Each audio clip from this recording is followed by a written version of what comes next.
I am having so much fun making all kinds of different treats with this new silicone mold that I got. This is where I'm going to show you how to make these skull chocolate cherry cake. So I just took a boxed cake and I whipped it up, but look at this mold. And I just sprayed it with some cooking spray, and then I'm going to fill the mold up kind of like you do cupcakes. It takes a little more batter than that.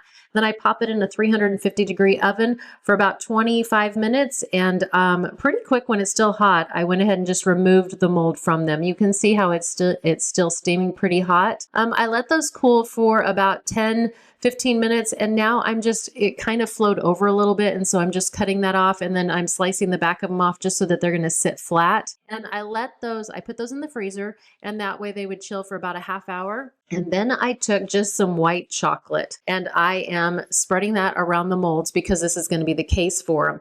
I put it in the freezer, let it set up for about 5 minutes, and then I just wanted to make sure that everything was covered completely with that white chocolate. And then I took the tops of these skulls and I just cut them off because that's where we're going to put the cherries in there. So just put the bottom part of that skull in there into those molds, and I was surprised at how easily they fit in there. And then I just took canned cherries and filled in the top part of it. And now the cake part that I had cut off previously, I'm just going to cut half of it and then just put it right back in. And that way it's kind of like putting a lid in it so that the cherries won't come out.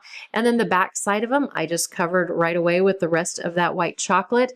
I let it set up for probably about 20 minutes and these things popped out pretty easy. Now I did go over the edges with that white chocolate, which is okay because I just took a knife and just kind of trimmed around it. But here's where the real magic starts. I just took a little brush, dipped it in cocoa powder, and then just rubbed it on the face of those skulls because it gave it such great dimension. And look at how cool these are. And then when you break into it, you've got those cherries in there. Just such a fun treat for Halloween.